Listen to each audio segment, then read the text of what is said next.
We probably get hundreds of versions of this question, and to be honest, it's so hard to answer because there are probably hundreds of answers. But today I will try to give you a piece of the story. In fact, I'll give you two bookend conversations that were really pivotal in moving things along for me to help understand where my partner was and what I might have to do to change. The first one was about 7 years ago, and I was talking to my partner in the kitchen, and she just kind of casually mentioned that, oh, when the kids grow up and move out, we'll get divorced. Whoa, what? Back up the tape. What did you say? When we get what?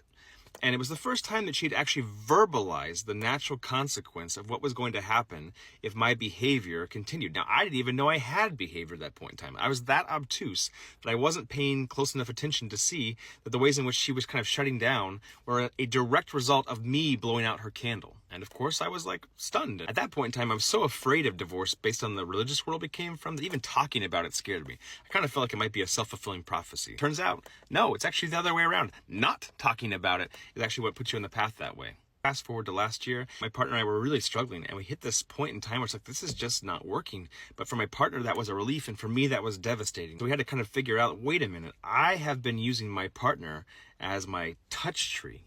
You are fulfilling all of my emotional needs, and every time I'm upset, I come to you, and that is too much. My partner kind of figured out that she was pouring all of this love and emotion and tension into a black hole, and it was never going to come back out unless I did the work to start addressing why I was a black hole in the first place. One of the things she told me was, I can no longer be your wife and your therapist and your only friend. You're going to have to pick one. I would see my wife talk to other wives, and they would kind of get together and they would talk about everything. I think, man, like, I cannot imagine talking to other men about real things. Not because I don't want to, I just don't even know where I would start. We think that we can come use our partner as the only point of emotional connection. Sex, we equate as men oftentimes as the place for our emotional needs to be met.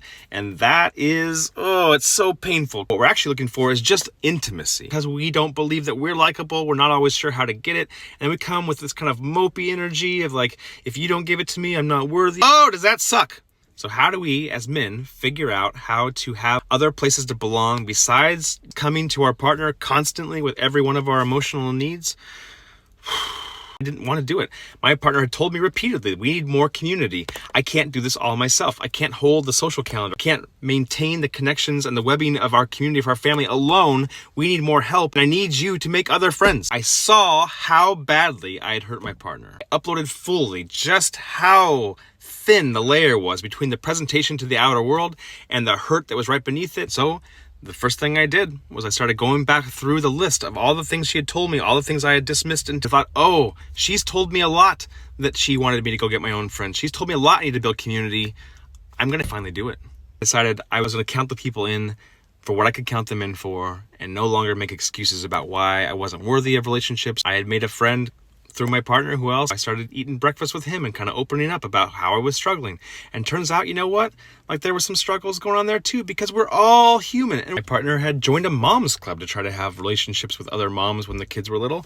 And through that, I met one of my best friends. Shout out to AJ. We're going to try to play some pickleball. Sometimes we'll catch a baseball game. I had another friend that I was really close with. And then I moved away and I thought, well, that would be really nice to reconnect. And we ended up finding each other on Snapchat. And now every day, pretty much, we Snapchat back and forth and we talk about our relationships and we talk about parenting.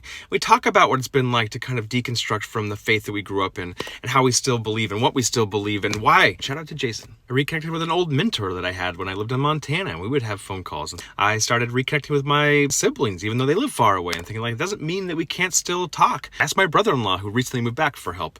He's younger, but I really admire him, and he answered the call. There were people out there, I just had to be brave enough to ask. And I tell you, between like finding friends and really making friends with me in therapy, it's given some emotional space for my partner to see that she might be able to heal. But those people have saved any prospect we had of being married. If I could go back and change something in the past, I think I would go all the way back before I even met my partner, and I would try to get myself in therapy at that point in time, because so many of these revelations have a lot to do with information that was always available, but I couldn't hear it because I wasn't ready to accept love. I did not have any commitment to taking care of myself. All of my ideas around what a relationship should be were actually codependent.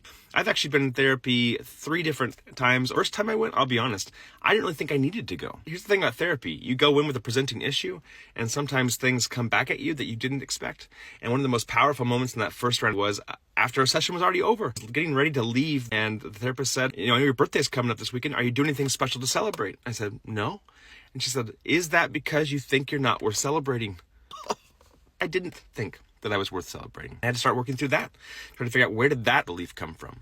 Second round of therapy was I was going through a lot of grief, things that I had been working on and found a lot of fulfillment and joy in, and suddenly was gone. Rather than trying to process that pain, we went right into foster care. So much energy and attention and love into raising this infant, and I fell in love. And then all of a sudden it was time for that baby to go. It's not words to describe that feeling. Even though I knew it was a good thing, it didn't feel good to me. But I actually ended up there thinking like, oh, I also have unprocessed grief around what it meant for me to leave my parents, trying to escape an unhealthy environment for me, but then brought that baggage with me into my current relationship. Round 3, I was starting to realize that my marriage wasn't what I thought it would be, and that I hadn't been the partner in the relationship that I had been aiming to be. I had been a net negative to my partner when I had been trying really hard to be a positive.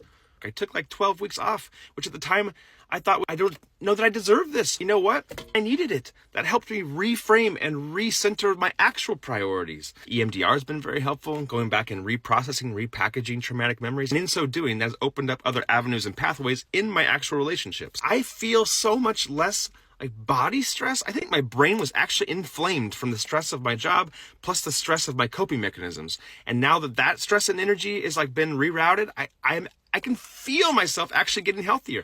Sometimes when I think about the decisions I am making now, or the way I can see things now and the way I really couldn't before, a lot of this probably has to do with gut health and nutrition and mental health wellness that I didn't have before. So long answer, but if I could go back and change something, it's having a healthy sense of who I really am, what I really want, and then be able to give out of that authentically, rather than doing what I did, which was entering into a relationship from a codependent status and then asking somebody else to heal me.